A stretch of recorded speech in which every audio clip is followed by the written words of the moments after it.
మన్మోహన్ సింగ్ తొలి వర్ధంతి సందర్భంగా భారతదేశానికి ఆయన అందించిన సేవలను ప్రజలు గుర్తు చేసుకున్నారు.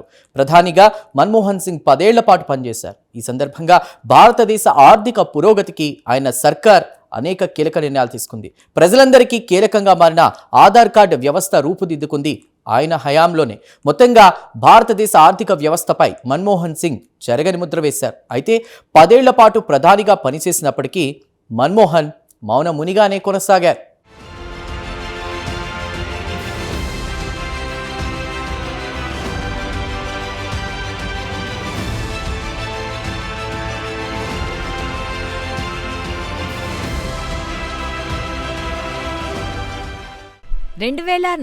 మే 22వ తేదీన యూపీఏ కూటమి తరఫున తొలిసారి దేశ ప్రధానిగా మన్మోహన్ సింగ్ బాధ్యతలు చేపట్టారు. మొత్తం 10 ఏళ్ల పాటు మన్మోహన్ సింగ్ ప్రధానిగా కొనసాగారు. 2004 నుంచి 2014 వరకు ప్రధానిగా భారతదేశాన్ని ప్రగతి పథంలో మన్మోహన్ సింగ్ నడిపించారు.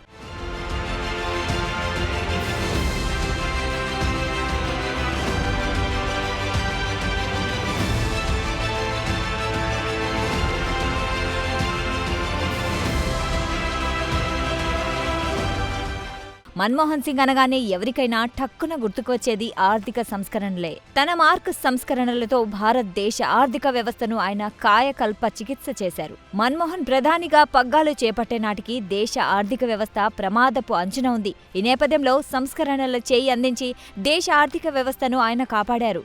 అంతేకాదు, మన్మోహన్ సింగ్ పాలనా కాలంలోనే దేశంలో 3G, 4G సేవలు ప్రారంభమయ్యాయి. దీంతో భారతదేశంలో మొబైల్ సాంకేతిక విప్లవం జోరందుకుంది.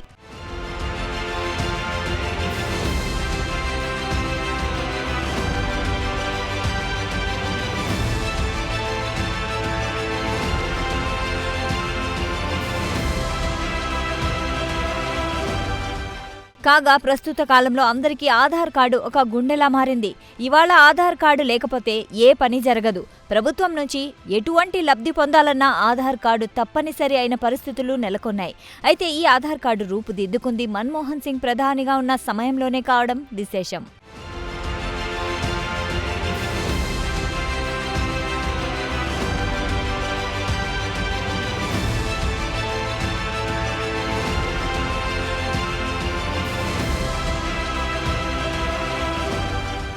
ఒక దశలో గ్రామీణ పేదలను ఆదుకోవాలని మన్మోహన్ సర్కార్ నిర్ణయించుకుంది. ఇందులో భాగంగా ఏడాదికి 100 రోజుల ఉపాధికి గ్యారంటీ కల్పిస్తూ ప్రత్యేకంగా ఓ పథకం తీసుకొచ్చింది కేంద్ర ప్రభుత్వం.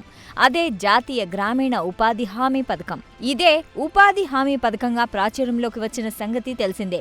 ఈ పథకం ద్వారా పేద వర్గాలకు చెందిన యువకులకు ఏడాదికి 100 రోజుల పని దొరికేది. ఫలితంగా దేశవ్యాప్తంగా వేలాది కుటుంబాలు పేదరికం నుంచి బయటపడ్డాయి.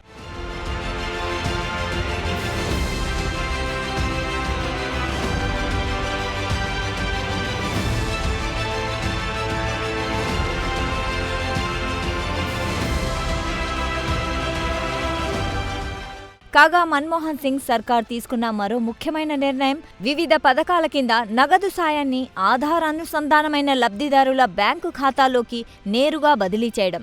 దీన్నే డీబీటీ ప్రక్రియ అంటారు. అలాగే ప్రైవేటు పాఠశాలల్లోనూ కొందరు పేద విద్యార్థులు ఉచితంగా చదువుకునేలా నిబంధనలు రూపొందించింది మన్మోహన్ సింగ్ సర్కార్. వీటన్నిటితో పాటు సామాన్యుడికి పాశుపతాస్త్రం లాంటి సమాచార హక్కు చట్టం రూపంలో వచ్చింది మన్మోహన్ సింగ్ ప్రభుత్వ హయాంలోనే.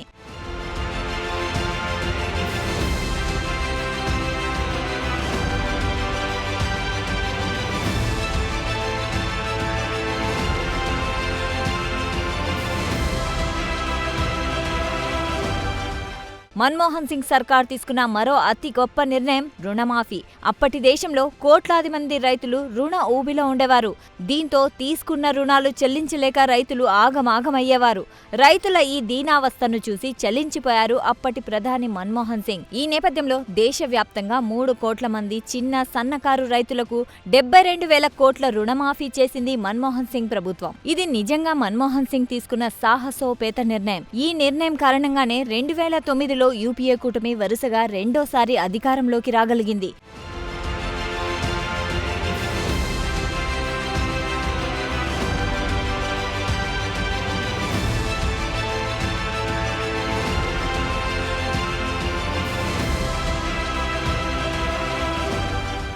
10 ఏళ్ల పాటు ప్రధానిగా ఉన్నప్పటికీ అవసరమైతే తప్ప మన్మోహన్ సింగ్ మాట్లాడేవారు కాదు. దీంతో విపక్షాలు ఆయనను మౌన ప్రధానమంత్రి అంటూ విమర్శలు చేశాయి. అయితే ప్రతిపక్షాల విమర్శలకు నవ్వుతూనే బదులిచ్చేవారు మన్మోహన్ సింగ్. అయితే ఆ తర్వాత ఒక పుస్తకంలో ఈ విమర్శలకు ఆయన సమాధానమిచ్చారు. అదే 2018లో మార్కెట్లోకి వచ్చిన చేజింగ్ ఇండియా అనే పుస్తకం. తాను ఎక్కువగా ఎందుకు మౌనాన్ని ఆశ్రయిస్తానో ఈ పుస్తకంలో వివరించారు మన్మోహన్.